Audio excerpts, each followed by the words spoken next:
Python, data types are used to classify the kind of data a variable holds. This determines both the values that can be assigned and the operations that can be performed on them. For example, integers support arithmetic operations, while strings support concatenation and formatting. Sometimes you may need to convert a value from one type to another. This process is known as type conversion. It allows you to manipulate data in ways that weren't originally possible.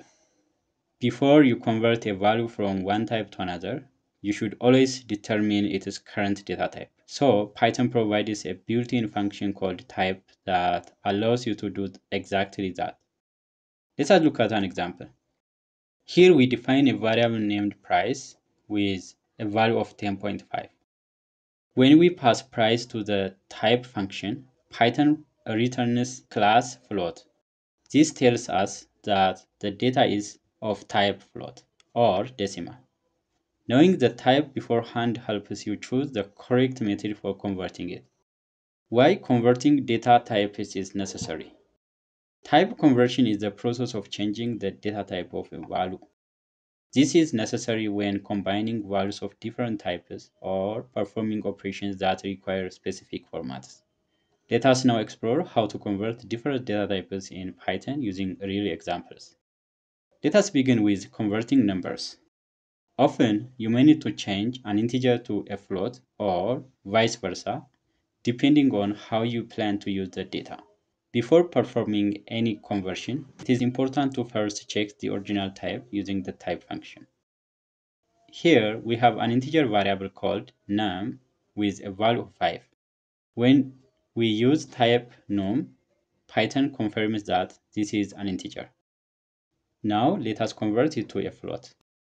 We use the float function to convert the integer into a float. After conversion, we check the type again. As expected, Python now tells us the type is float. This also prints the new value as 5.0. This kind of conversion is useful when you want to handle decimal values for precise mathematical operations. Now let us look at the reverse process, converting a float to an integer. Again, we begin by identifying the current data type. Here we have a float variable called price with a value of 19.99. The type function confirms that this value is a float. Next, we convert it to an integer using the int function. We just pass the price variable into int function and assign to a new variable called converted price, and we determine the type of that converted price using type function.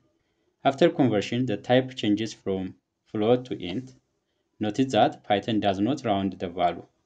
It simply removes the decimal portion, so 19.99 becomes 19. This kind of conversion is useful when you want a whole number result, such as in counting or indexing operations. Next, we will see how to convert strings to numbers. In many real-world applications, data often comes as text, even when it looks like a number. To perform mathematical operations, we first need to convert these strings into numeric types. As always, we begin by identifying the current data type. Here, we define a variable value with the text 10. The type function confirms that this is a string, because, as we have discussed in the previous series, everything inside the quotation is called string.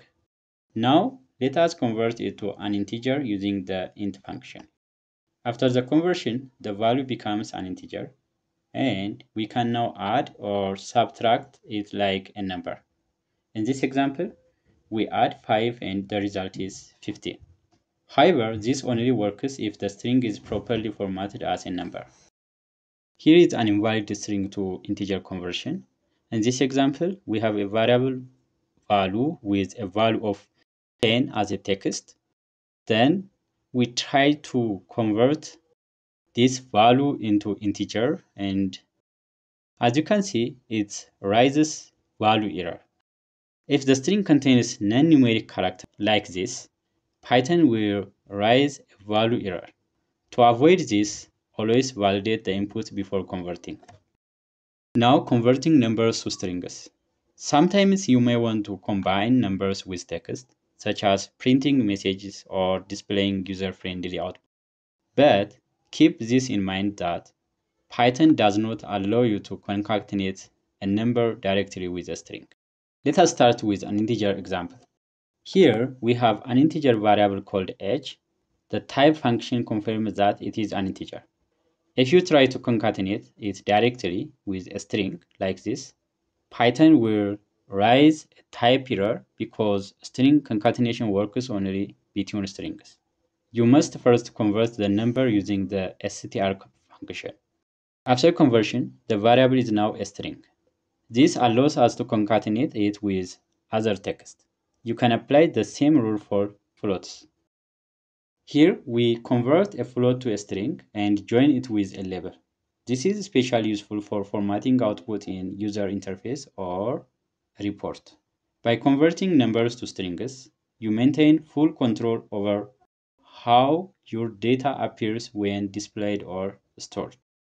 Now we are going to see converting between tuples and lists. Tuples and lists are both used to store collections of items in Python. The main difference is that lists are mutable, meaning you can change them, while tuples are immutable, meaning you cannot change. There may be situations where you need to convert between them. For example, when you receive a tuple but need to update its content, or when you want to freeze a list to prevent further modifications. Let us look at how to convert a tuple into a list.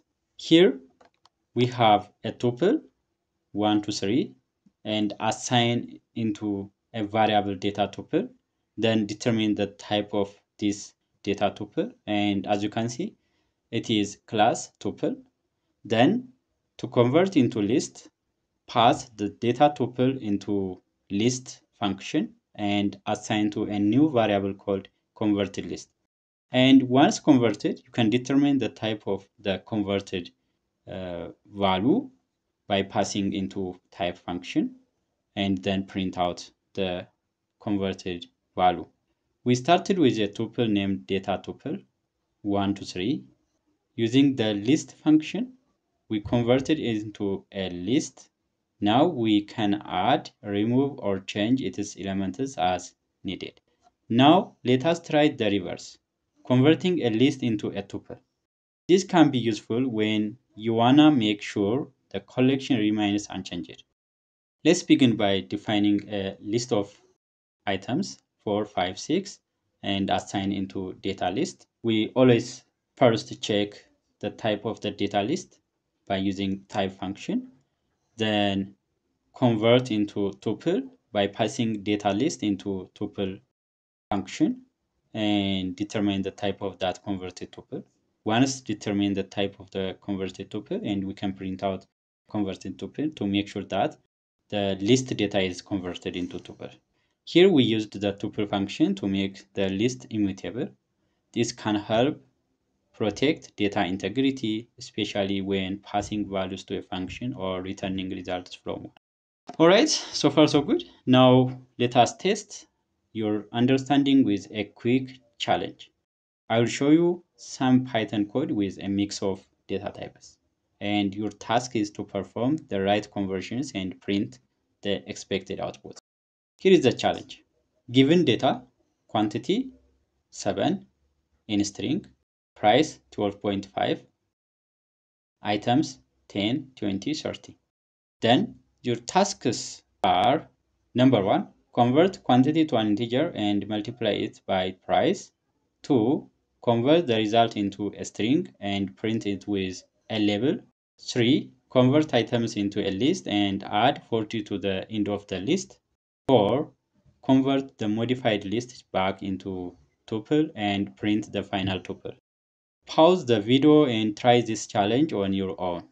When you are ready, press play to check the solution. Let us walk through the solution step by step. Step 1. Convert the quantity into integer by passing quantity into int function and assign to a new variable called converted quantity. Then multiply the converted quantity by price and assign to a new variable called total cost. Step 2, concatenate the total cost with the text total cost and print the result. But here you should convert the total cost into a string to concatenate with other string. Alright, the output should be total cost 87.5.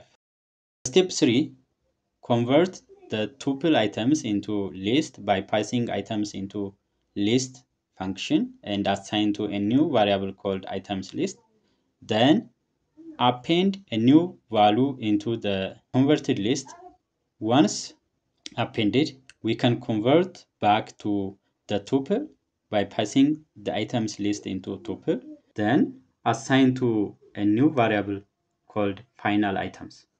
Then finally print the final items. The final items are 10, 20, 30, 40.